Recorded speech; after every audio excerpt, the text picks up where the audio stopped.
Doa Bapa Kami, oleh Christovita Wiloto, Chairman Strategik Indonesia, Matius pasal 6 ayat 9-13. Karena itu berdoalah demikian, Bapa kami yang di sorga, dikuduskanlah namamu, datanglah kerajaanmu, jadilah kehendakmu di bumi seperti di sorga. Berikanlah kami pada hari ini makanan kami yang secukupnya, dan ampunilah kami akan kesalahan kami, seperti kami juga mengampuni orang yang bersalah kepada kami. Dan janganlah membawa kami ke dalam pencobaan, tetapi lepaskanlah kami dari yang jahat, karena Engkaulah yang mempunyai kerajaan, dan kuasa dan kemuliaan sampai selama-lamanya. Amin. 1. Bapa kami yang di sorga. Maknanya, kita berdoa kepada Allah yang adalah Bapa, bukan kepada manusia, bukan kepada kekuasaan dunia.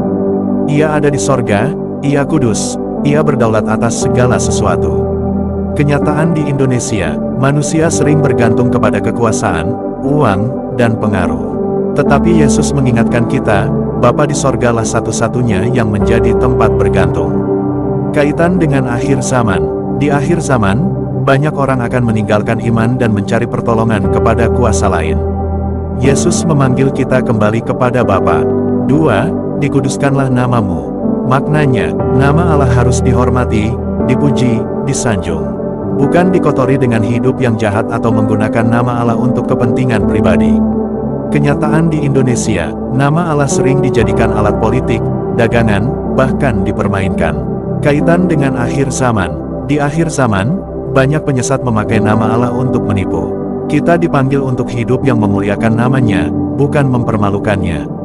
3. Datanglah kerajaanmu. Maknanya, kita berdoa agar pemerintahan Allah dinyatakan di bumi, yaitu keadilan, kasih, kebenaran. Kenyataan di Indonesia, kita hidup di tengah ketidakadilan, korupsi, kekerasan.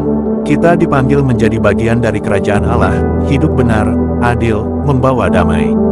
Kaitan dengan akhir zaman, Yesus akan datang membawa kerajaannya. Tapi sebelum itu, kita dipanggil menyatakan kerajaannya di hidup kita sehari-hari. 4. Jadilah kehendakmu di bumi seperti di sorga.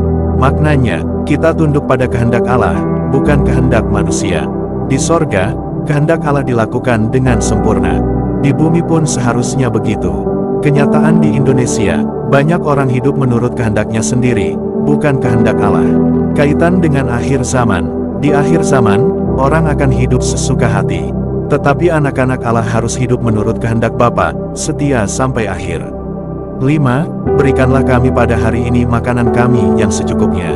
Maknanya, meminta kebutuhan secukupnya, bukan berlebih, bukan serakah.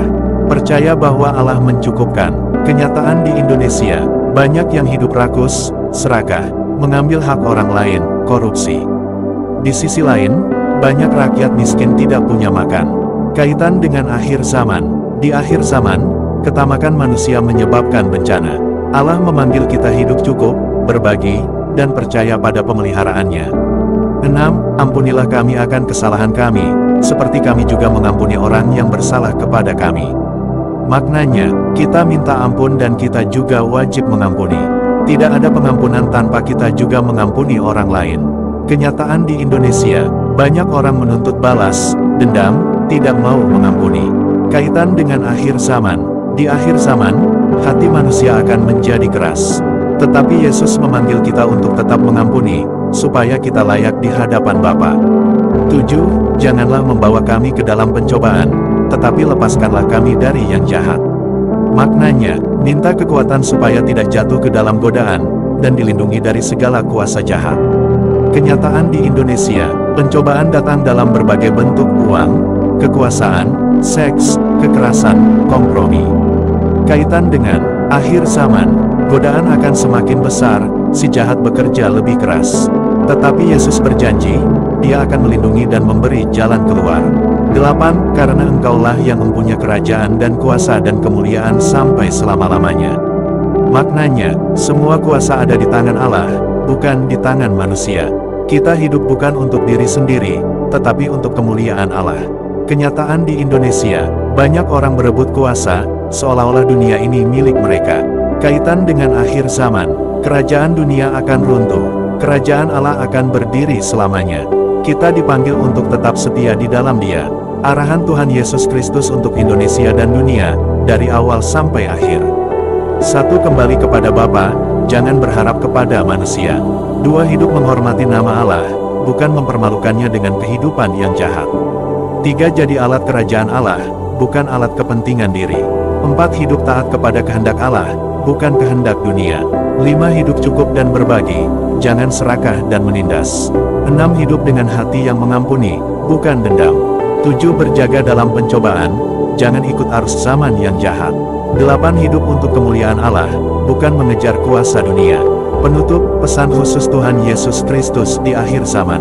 Lukas pasal 21 ayat 34-36. Jagalah dirimu, supaya hatimu jangan syarat oleh pesta pora dan kemabukan serta kepentingan-kepentingan duniawi, dan supaya hari Tuhan jangan dengan tiba-tiba jatuh ke atas dirimu seperti suatu jerat. Sebab ia akan menimpa semua penduduk bumi ini. Berjaga-jagalah senantiasa sambil berdoa, supaya kamu beroleh kekuatan untuk luput dari semua yang akan terjadi itu, dan supaya kamu tahan berdiri di hadapan Anak Manusia. Yesus memerintahkan kita, berjaga, berdoa, tidak hanyut dalam dunia, siap menyambut kedatangannya. Inilah arahan Tuhan Yesus Kristus bagi kita dan bagi Indonesia. Hidup benar, hidup setia, berdoa tanpa henti, jangan takut, jangan kompromi, jangan berhenti berharap kepada Dia, karena Yesus Kristus adalah Raja, dan dunia akan tunduk kepadanya.